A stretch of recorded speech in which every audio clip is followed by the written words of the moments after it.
Buenos Aires, 2001. Two men walk out of the same bank on the same Tuesday morning. One of them is pale, shaking. He grips a piece of paper that says his account has been frozen. He has $47,000 in that account. He built a business for 11 years to put it there. And now the Argentine government, overnight, has decided he cannot touch it.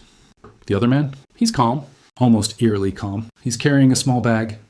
Inside, a handful of physical gold coins, a notebook with names and phone numbers, and the deed to a small piece of farmland 2 hours outside the city. By 2003, the first man had lost almost everything. The second man quietly bought 3 more properties at 10 cents on the dollar. Same country, same crisis, same morning, completely different outcomes. Now here's the question nobody asks. What did the second man know that the first man didn't? Most people think preparation means money. Save enough. Build an emergency fund.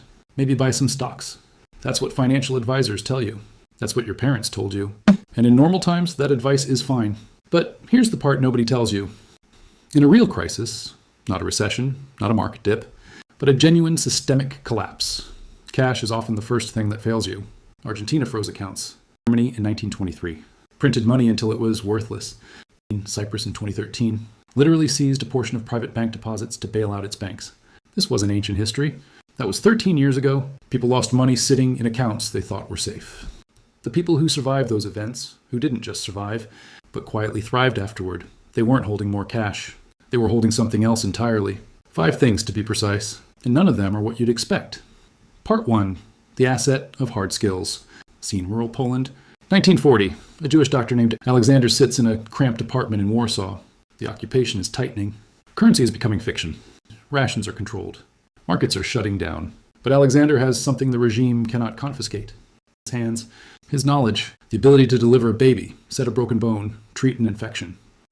Over the next 3 years, he traded medicine for bread, for shelter, for forged documents, for passage. He survived. Most of his neighbors, merchants, lawyers, professionals who depended on systems staying intact, did not. This is the first law. In a crisis, what you know how to do becomes more valuable than what you own. Think about what this really means. A hard skill is portable. It cannot be frozen. It cannot be inflated away. It cannot be confiscated at a border. During the Venezuelan collapse that began around 2013, doctors who fled to neighboring Colombia didn't arrive as refugees. They arrived as professionals. They had leverage. They had immediate value in any market they entered. Now contrast that with someone who spent 20 years climbing a corporate ladder. Their title, their seniority, their salary, all of it was tied to one company and one economic system. The moment that system fractured, so did their identity. So did their income. History shows a consistent pattern. The people who navigate collapses best are not the richest before the crisis. They're the most useful during it. A mechanic in Weimar Germany, a seamstress in post-war Japan, an electrician in post-Soviet Russia. People who could make something, fix something, grow something, heal something. The question worth sitting with right now is this. If the system you depend on disappeared tomorrow, what could you offer the person standing next to you? If the answer is not much, that's not a moral failing. It's a strategic gap, and it can be closed. Part 2. The asset of real relationships. In a single week, the South Korean one collapsed by nearly half. Companies that had been operating for decades folded overnight. Unemployment tripled in months. But inside certain communities, something unusual happened. Korean culture has a tradition called gai, an informal rotating saving circle. A group of people, usually 10 to 20, pool money together. Each month, one person in the group receives the entire pot. No banks, no contracts, no interest, just trust. During the crisis, formal credit dried up completely. Banks weren't lending. The government was negotiating emergency IMF loans. But gai circles kept running. People kept contributing. People kept receiving. Small businesses restarted. Families stayed housed. The asset wasn't the money. The asset was the relationship infrastructure that made the money move. Here's what most people misunderstand about social capital. They think it's networking, LinkedIn connections, people you've met at conferences who half remember your name. That's not what we're talking about. Real relationship capital is built in non-transactional time. It's the neighbor you helped move apartments last spring. It's the colleague you called when their father died, not because it was useful, but because it was human. It's the community you've contributed to for years without keeping score. When a crisis hits, that's the only kind of relationship that activates. During the Great Depression, entire immigrant neighborhoods in American cities survived on informal lending, shared meals, and cooperative childcare. They had almost no money, but they had dense trust-based relationship. Networks, built over years before anyone knew they'd need them. This is the second law. In a crisis, your network doesn't save you. Your real relationships do. And real relationships are built in ordinary times. Start there. Part 3. The asset of information advantage. Scene, London. September 1815. Napoleon has just been defeated at Waterloo. But the official news hasn't reached London yet. A man named Nathan Rothschild already knows the outcome. His private courier network, faster than any government dispatch, has already delivered the result. He stands at his usual spot on the floor of the London Stock Exchange. He starts selling British bonds, calmly, methodically. Other traders see Rothschild selling. They assume he knows something terrible, that England has lost. They panic. They sell too. Prices crater. Then, at the bottom of the market, Rothschild quietly buys everything back.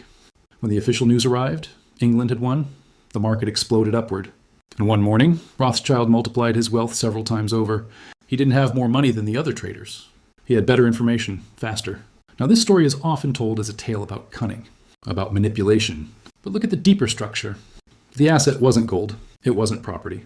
It was a system, a network of couriers, informants, and trusted contacts that consistently delivered accurate information before anyone else had it. In every major economic crisis of the last 200 years, the people who moved first moved best. The people who moved last, the ones waiting for consensus, waiting for the newspaper, waiting for the official announcement, they were always the ones absorbing the losses. In 2008, certain hedge fund managers had spent years building models and gathering data that showed the mortgage market was built on fiction. They weren't geniuses. They were paying closer attention. They shorted the market. They made fortunes while the world collapsed around them. The principle applies at every level. The person who hears early that their industry is shifting and retrains before the layoffs. The investor who notices a local real estate trend before it shows up in national data. The entrepreneur who spots a supply chain weakness before competitors. This is the third law. Information asymmetry is an asset. Build systems, relationships, reading habits, information sources that put you 6 months ahead of consensus reality. Because by the time something is on the news, the opportunity is already gone. Now, stop, because everything we've covered so far, skills, relationships, information, these are the assets people occasionally discuss. You might have heard versions of this before. But here's the part nobody tells you. The most important assets in a crisis are not external. They're not in a bank. They're not in a network. They're not in a spreadsheet. They live inside the person, in their psychology, in their nervous system, in the way they think under pressure. And this is where the gap between survivors and casualties becomes almost invisible to explain because it looks like luck from the outside. It isn't.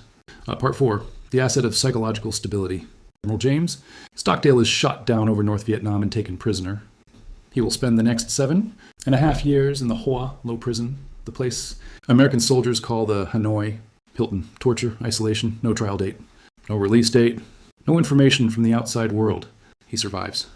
When he comes out, researchers ask him a question. Who didn't make it? His answer is one of the most quoted lines in modern resilience literature. He says, the optimists, the men who said, we'll be out by Christmas, who climbed to a specific timeline, who couldn't survive when Christmas came and went, and then another Christmas, and another. They died of broken hearts, he said. Stockdale's framework, what psychologists later called the Stockdale paradox, is the ability to hold two seemingly contradictory things simultaneously, unflinching clarity about reality, and unbreakable faith that you will ultimately prevail. Not hope, not delusion, clarity. This is the fourth law. In a crisis, the people who survive are not the most optimistic. They are the most psychologically honest and the most adaptable. Every civilization that collapsed has left behind accounts of this split. The citizens of Pompeii who ignored the ash falling from Vesuvius because they'd seen it before and it had always been fine. The investors of 1929 who kept buying because they were certain the market would recover next week. Optimism in stable times is an asset. Optimism in a crisis, when it becomes a refusal to see reality, is lethal. The people who quietly accumulated this kind of psychological resilience through difficult experiences, through deliberate discomfort, through practices like stoicism or meditation, or simply having survived hard things before they processed crisis differently. Not emotionally numb, not coldly detached, but grounded, able to see clearly while others were panicking. Because panic is expensive. Every decision made in panic costs more than it needed to. Part 5, the asset of portable wealth. A family from mainland China is preparing to leave. They've waited years for this moment. But what can they carry? Clothes left behind. Furniture? Impossible. Their savings in yuan, virtually useless outside China. But the grandmother has been quietly, for 20 years, converting small amounts of savings into gold. Jewelry, rings, bracelets, a necklace, items that look personal, that cross borders as personal effects. They arrive in Hong Kong with almost nothing, except the grandmother's jewelry, which they quietly sell and use to rent an apartment and start a small business. Within a generation, that family is wealthy again. Image 64. This pattern appears so consistently across history it almost becomes a cliché. Jewish families fleeing Europe in the 1930s sewing diamonds into coat linings. Vietnamese boat people carrying gold leaf. Russian oligarchs, before the 2022 sanctions, quietly parking wealth in foreign real estate, foreign currency, foreign art markets. Assets that existed outside the system that might turn on them. Now let's be precise about what portable wealth means. It doesn't mean only gold or jewelry. It means assets that, 1, store value independent of any single currency or government. 2, are divisible and liquid enough to use in a disrupted economy. 3, are not easily confiscated, frozen, or inflated away. In the modern era, this includes physical precious metals, foreign real estate in stable jurisdictions, certain cryptocurrencies, used carefully, and with realistic understanding of their volatility. Skills-based income streams that function across borders. This is the 5th law. Real wealth is portable wealth. If your entire net worth depends on one government, one currency, and one system staying stable, you don't own wealth. You're borrowing stability. History's wealthy families didn't think in terms of this country or this economy. They thought in terms of this world, and they kept assets distributed across it. Look at these 5 assets together. Hard skills, real relationships, information advantage, psychological stability, portable wealth. Notice something. None of them are things you buy. None of them appear on a balance sheet. And none of them can be built in a crisis. They can only be used in a crisis if they were built long before. This is the hidden architecture of survival that history reveals over and over in country after country, collapse after collapse. In 2008, the people who came out of the financial crisis stronger weren't the richest people going in. They were the people who had diverse income sources, strong communities, clear heads, and assets that weren't entirely denominated in American housing values. In the COVID disruptions of 2020, the entrepreneurs who pivoted quickly weren't the ones with the most capital. They were the ones with the most adaptable skill sets, the closest relationships with their customers, and the clearest picture of what was actually happening, not what they wished was happening. Here's the uncomfortable truth underneath all of this. Crises are not anomalies. They are scheduled events that most people treat as surprises. In any given century, every country on Earth has experienced at minimum one currency collapse, political upheaval, war, plague, economic depression. Not sometimes. Every country. Every century. The question is not whether a crisis will come. The question is whether you will have been quietly building before it arrives. The man in Buenos Aires who walked out of that bank calm wasn't lucky. He wasn't special. He had simply been paying attention to a different set of things than his neighbor for years before Tuesday morning. He understood something that most people only learn too late. That systems are temporary. That institutions have a lifespan. That the only reliable constant across human history is the value of a prepared person standing in an unprepared world. There's an old phrase from the Roman Empire that doesn't get quoted enough. Fortune favors the prepared mind. It sounds like motivation. It sounds like something you'd put on a poster, but it's not. It's a historical observation. The people who ended up on the right side of every collapse in recorded history, from the fall of Rome to the crash of Lehman Brothers, they were not the people who predicted the crisis perfectly. They were the people who had been quietly building the right assets for years, sometimes without knowing exactly why. Just knowing somewhere in the back of their mind that systems fail, that the calm is temporary, that the best time to prepare is always before the storm, not during it. You are watching this video in a period of relative stability. That is not a reason to relax. That is the window. Use it. If this changed how you see the world, subscribe.